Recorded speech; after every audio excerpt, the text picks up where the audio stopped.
Hi guys, so today I'm going to be showing you how to do some different stage makeup and gore.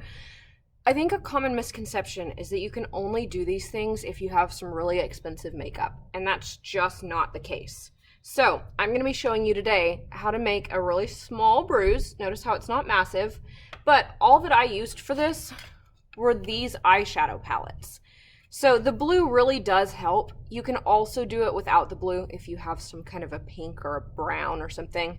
The blue does help, just give it a little bit more dimension. So what you want to do is pretty much always start with the lightest color. So I'm going to take just some of this and I'm going to figure out where I want my bruise to be. So I'm going to put mine just over to the side of the one that I already did. And I'm just going to go through and kind of give myself an outline of my bruise. This is going to change as I go through it. It's just there to give me an idea of how big I originally wanted it. All right, so we've got our lightest. Now I'm going to go ahead and use this blue also. If you don't have two different colors of blue, not a big deal. You're just going to kind of mess around and experiment and see what works for you. And honestly, that's the best advice that I can give you for stage makeup, is try it. I've had a lot of people who are really nervous and who are like, oh, I don't want to mess it up. Don't worry about messing up. This is just an experiment for you guys, so have some fun with it. Okay, now you can already see how I'm starting to get the shape and the coloring of the bruise.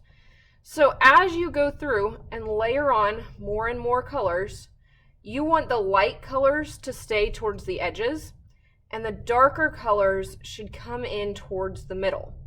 The reason for this is, if you think about it, you can see on this bruise, that right there is where I got hit. So something happened, I got hit right there, and my bruise spreads from that point. So you want your darkest colors to be exactly where you want to imagine you got hit.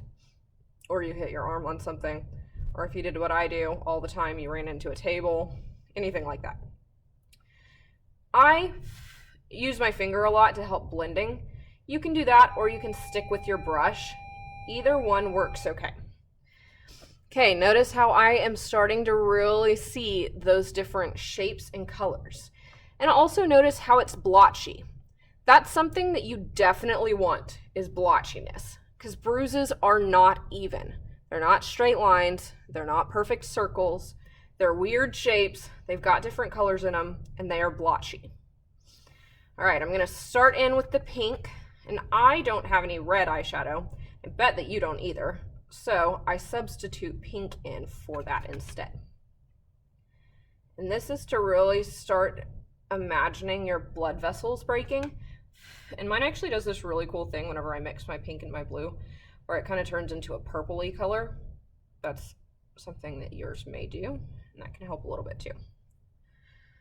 So if I were to leave it just like this could still look like a bruise. It's just going to look like it's a couple days old and it's starting to heal. It's not really a fresh bruise, but it's also not an old bruise either. Older bruises actually turn yellow. So if you want your bruise to look like it's been there for a while, you're going to use yellow around the outside instead of blue. Yellow instead of blue. And then you'll add blue in once you get towards the middle. But for the most part, you want to stick with that yellow. You also don't want to put brown in a new bruise. The reason for that is because brown happens after your blood basically dries under your skin. So to get that brown color, you have to actually go through and so as you're going through with the brown color, just remember that that is an older bruise and it is starting to heal, and that's why the brown is coming through. Okay, I'm going to pick a point now. I'm going to say that right there is my darkest point. So I'm going to get a lot of eyeshadow and just kind of pound it in right there. Say that's where I got hit. And then I'm going to add some more funky shapes in. And once you have your basic shape, you're just going to go in and you're going to continue layering around the outside. Remember, we want it to be blotchy. We don't want it to be even.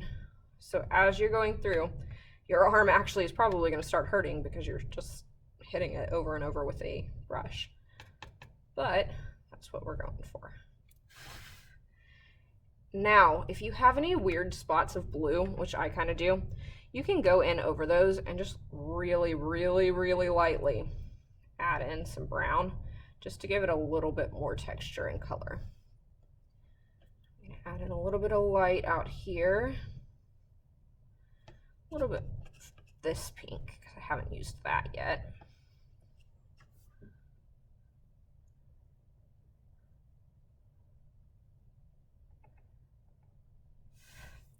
And there I have a pretty solid bruise. Now to get this one, I actually went through and did a couple more layers than what I'm doing right here. So for your bruises, you should definitely experiment around and really just keep on adding in those layers. And as you go through, remember your lighter colors should be on the outside, but they will blend some. So if you need it to come in, bring it in. I'm going to add a couple more blotches. Just kind of round out my bruise. I'm going to smear it just a little bit with my finger. And there I have a pretty solid, it's a bigger bruise than the one that I did originally, but that is generally what you're going for. And you can also add bruises in on top of scar wax, which is going to be another video that I'm going to record for you guys. So if you are interested in creating some kind of a cut or something, you always want to have a bruise around it to help kind of like hide that scar wax and make it look more realistic. So you're going to do the same thing you did here. It's just going to be on top of that. So watch that video to see what I'm talking about. And if you have any questions, you're welcome to shoot me an email.